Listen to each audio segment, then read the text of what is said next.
U ovom videu objašnjavamo značenje biblijskih svetkovina i praznika otkrivenih u Novom Zavjetu. Vidjet ćete kako svaki od 7 blagdana prikazuje 7 glavnih koraka u Božjem planu spasenja za čovječanstvo. I samo kroz ovo razumijevanje možemo znati što Bog čini u svijetu i gdje smo mi u biblijskom proročanstvu. Prvi biblijski blagdan u godini je Paša, koja upućuje na žrtvu Isusa Hrista i oproštenje naših prošlih grijeha koji dolazi kroz njegov prolivenu krv.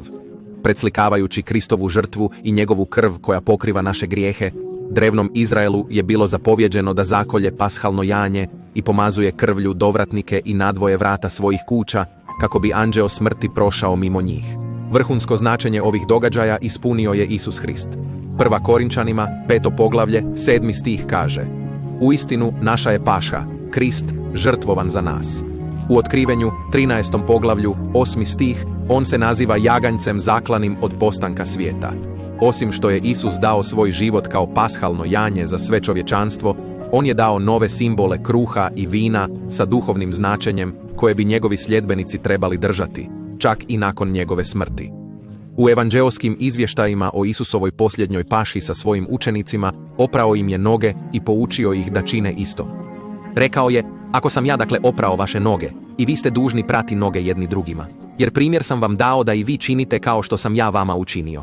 Zatim je uzeo kruh i rekao: Uzmite, jedite, ovo je moje tijelo koje se za vas lomi. Ovo činite meni na spomen. Zatim je uzeo vino i rekao: Ova je čaša, novi savez u mojoj krvi. Ovo činite kad god je pijete, meni na spomen. Jer kad god jedete ovaj kruh i pijete ovu čašu, Gospodinovu smrt navješćujete dok on ne dođe. Pranje nogu upućuje na poniznost i stav služenja našeg Spasitelja kojeg trebamo odražavati. Beskvasni kruh koji se jede na pašu upućuje na slomljeno tijelo njegove žrtve, po čijim ste ranama iscijeljeni, kako kaže Petar. Jer on sam uze naše bolesti i ponese naše boli. A vino upućuje na njegovu prolivenu krv po kojoj imamo oproštenje naših prošlih grijeha. Ovo nas dovodi do drugog blagdana, blagdana beskvasnog kruha, koji nas podsjeća iz godine u godinu da izbacimo grijeh iz svojih života i rastemo u karakteru i pravednosti Isusa Hrista. Izlazak kaže: 7 dana jest ćete beskvasni kruh. Iz kuća svojih izbacite kvasac. 7 dana neka se kvasac ne nađe u vašim kućama. Ne smijete jesti ništa ukvasano. U svim svojim boravištima jest ćete beskvasni kruh. Ovo sveto razdoblje ima 2 glavna dijela. Prvo, trebamo izbaciti kvasac iz svojih života, ali ne samo fizički kvasac. Također moramo izbaciti ono što kvasac simbolizira tijekom tog vremena. A ako dopustimo Bibliji da tumači Bibliju, vidimo da kvasac predstavlja grijeh. Pokajanje je ispravan odgovor na Hristovu žrtvu za oproštenje grijeha i spasenje od smrti po njegovoj krvi. Drugo, Bog nam zapovijeda da jedemo beskvasni kruh tijekom ovog 7-dnevnog razdoblja, ali ne samo fizički beskvasni kruh, također i ono što beskvasni kruh simbolizira tijekom tog vremena, a to su Isus Hrist i njegova pravednost. Pročitajmo što je sam Isus poučavao tijekom i oko dana beskvasnog kruha. U Mateju 16, 6. stih, poučavao je da se čuvamo i pazimo kvasca farizejskog i saducejskog. U Ivanu 6 rekao je: Ja sam kruh živi koji je sišao s neba. Tko jede ovaj kruh, živjet će zauvijek. A kruh koji ću dati je moje tijelo, koje ću dati za život svijeta. Apostol Pavao, pišući poganskoj crkvi u Korintu tijekom vremena beskvasnih kruhova, osvrnuo se na strašan grijeh koji je cijela zajednica prihvaćala. Rekao je: Naduli ste se, a ne tugujete. Vaše hvaljenje nije dobro. Zar ne znate da malo kvasac ukvasi cijelo tijesto? Drugim riječima, poput kvasca, grijeh koji su počinili, učinio ih je oholima i naduo ih. Umjesto toga, trebali su biti ponizni i žalosni zbog svojeg grijeha. Možda razmišljate o razlici između vekne kvasnog kruha u usporedbi s beskvasnim kruhom. Nastavio je: Stoga, iskorijenite stari kvasac, da budete novo tijesto, jer ste uistinu beskvasni. Drugim riječima, uklonili ste fizički kvasac iz svojih domova. Sada izbacite duhovni kvasac grijeha iz svojih života i postanite nova osoba. Nastavio je govoriti ovoj poganskoj skupštini da slave blagdan, ali ne samo fizički dio. Moraju primijeniti i duhovni aspekt. Stoga slavimo blagdan, ne sa starim kvascem, niti kvascem zlobe i nevaljalosti, već s beskvasnim kruhom iskrenosti i istine. Sljedeći korak je 3. blagdan, dan Pedesetnice. On ukazuje na dio Božjeg plana kada je njegov narod primio njegov sveti duh. Ovaj sveti dan poznat je i kao blagdan prvina ili blagdan tjedana. U djelima apostolskim u 2. poglavlju čitamo: Kad je pak svanuo dan pedesetnice, bijahu svi zajedno na jednom mjestu, te se svi napuniše Duhom Svetim. Isprva je samo 120 učenika primilo Božjeg duha, iako je Petrov govor potaknuo da se crkvi pridruže još neki. On je mnoštvu rekao: pokajte se i dajte se krstiti svaki od vas u ime Isusa Hrista za oproštenje grijeha i primit ćete dar Svetoga Duha. Bog daruje svoj duh onima koji se pokaju i krste. Ali Bog u ovo vrijeme ne poziva sve k Isusu Hristu. Isus je rekao u Ivanu 6:65 stihu: nitko ne može doći k meni, osim ako mu ne dadne Otac moj. Zbog toga je dan pedesetnice poznat i kao blagdan prvina. Vjernici, pokajnici, poslušni pojedinci učinjeni pravednima krvlju Isusa Hrista i koji su primili Božjeg duha nakon krštenja i polaganja ruku, jesu Božje prvine. To vidimo u Otkrivenju 14:4 stih, gdje piše: oni su otkupljeni od zemlje, kao prvine Bogu i jaganjcu. I u Jakovljevoj poslanici, 1:18 stih, gdje se nazivaju nekom vrstom prvina njegovih stvorenja. Iz ovog svetog dana vidimo da Bog trenutno radi s vrlo malom skupinom ljudi, prvina, prije Kristova povratka. Ali kao što ćemo vidjeti na 6. i 7. blagdanu praznika Sjenica i posljednjeg velikog dana, Bog će na kraju učiniti svog duha dostupnim svima koji su ikada živjeli i koji su ga voljni primiti. Ali prije toga imamo 4. korak u Božjem planu, prikazan blagdanom truba. Ovaj sveti dan prikazuje jednogodišnje razdoblje neposredno prije Isusova povratka, nazvano Gospodinov dan, tijekom kojeg će se 7 trubnih pošasti otkrivenja obrušiti na čovječanstvo. U Starom Zavjetu trube su se koristile u nekoliko svrha, uključujući 2 ključna razloga koja se odnose na praznik truba. Jedan je najava neizbježnog rata i uništenja, a drugi je krunidba kralja. Svaka od 7 truba otkrivenja najavljuje razorno uništenje koje će doći na čovječanstvo. Otkrivenje 8, stih 6, kaže: 7 anđela koji su imali 7 truba pripremiše se da zatrube. Zatim čitamo o uništenju koje slijedi u ostatku poglavlja 8 i poglavlja 16. Otkrivenje 11, stih 15 opisuje zvuk 7. trube. Tada zatrubi 7. anđeo i na nebu se začuše silni glasovi govoreći: kraljevstva svijeta postala su kraljevstva Gospodina našega i Hrista njegova i vladat će u vijeke vjekova. Nakon ove najave kralja kraljeva, izlijevaju se konačni smjeli sudovi kao dio konačnosti 7. trube. Ova posljednja truba bit će i vrijeme prvoga uskrsnuća. Pavao je pisao: svi ćemo se promijeniti, u trenutku, u jednom treptaju oka, o posljednjoj trubi. Jer zatrubit će se i mrtvi će biti uskrišeni neraspadljivi i mi ćemo se promijeniti.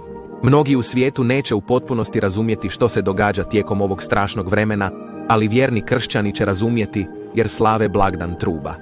5. korak Božjeg plana prikazan je danom pomirenja.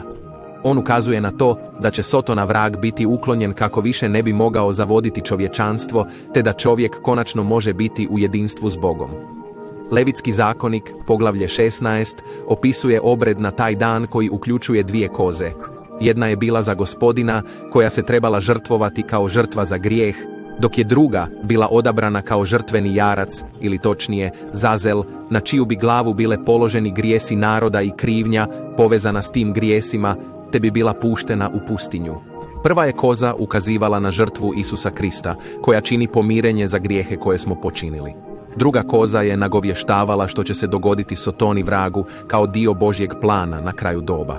Prvo će biti bačen u bezdanu jamu na 1000 godina, a na kraju u ognjeno jezero. Zašto ovo u Božjem planu? Sotona, kojeg je Isus nazvao vladarom ovoga svijeta, nije prevario samo nekoliko ljudi, već cijeli svijet, kao što vidimo u Otkrivenju 12, 9. stih. Pod njegovim velom laži, ljudi i narodi su u pobuni protiv Boga posljednjih 6000 godina ljudske povijesti. Nakon povratka Isusa Hrista i konačnih smjelih sudova 7. trube, Sotona đavao bit će svezan na 1000 godina kako bi pripremio svijet za vladavinu Isusa Hrista i njegovih svetaca. Otkrivenje 20. opisuje taj prizor. Tada sam vidio anđela kako silazi s neba, koji je imao ključ od bezdana i veliki lanac u ruci. Zgrabi zmaja, tu prastaru zmiju, koja je vrag i Sotona, i sveza ga na 1000 godina, baci ga u bezdan, zatvori ga i stavi pečat na njega da više ne zavodi narode dok se ne navrši 1000 godina. Naposljetku, nakon 1000 godina, Sotona će biti pušten na kratko vrijeme, a zatim bačen u jezero ognja i sumpora gdje će biti mučen dan i noć zauvijek. Tih 1000 godina 6. je korak u Božjem planu i slikovito ih prikazuje praznik sjenica. S čovječanstvom poniznim zbog nevolje i dana Gospodnjeg, Isus Krist se vraća kao kralj kraljeva i gospodar gospodara. Vjerni sveci su uskrsnuli, a Sotona vrag je zaključan od čovječanstva. Praznik sjenica slikovito prikazuje 1000-godišnju vladavinu Isusa i njegovih svetaca poznatu kao mileniji. Vraćajući se na otkrivenje, nakon što je Sotona uklonjen, kaže: "I vidjeh prijestolja, i sjedoše na njih, i povjeri im se sud, i oživješe i vladahu s Kristom 1000 godina, i bit će svećenici Božji i Kristovi, i vladat će s njim 1000 godina." Upravo će u to vrijeme Bog učiniti svoga duha dostupnim svima onima koji predaju svoj život Isusu Hristu, nakon što im se otvori za istinu. Bit će to vrijeme mira i prosperiteta kakvo ovaj svijet nikada nije upoznao. O tom vremenu Bog kaže u Jeremiji 31. poglavlju 33. retku: "Ja ću im biti Bog, a oni će biti moj narod."